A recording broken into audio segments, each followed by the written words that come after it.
So this is how to replace the battery on Honda key fobs.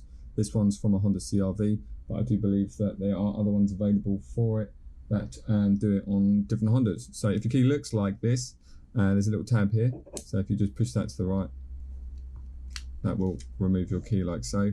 And then inside here, you'll see these two little lugs in between there and there. That's it. What I do is just pop the key in between the two and then give it a twist, like you open up a can.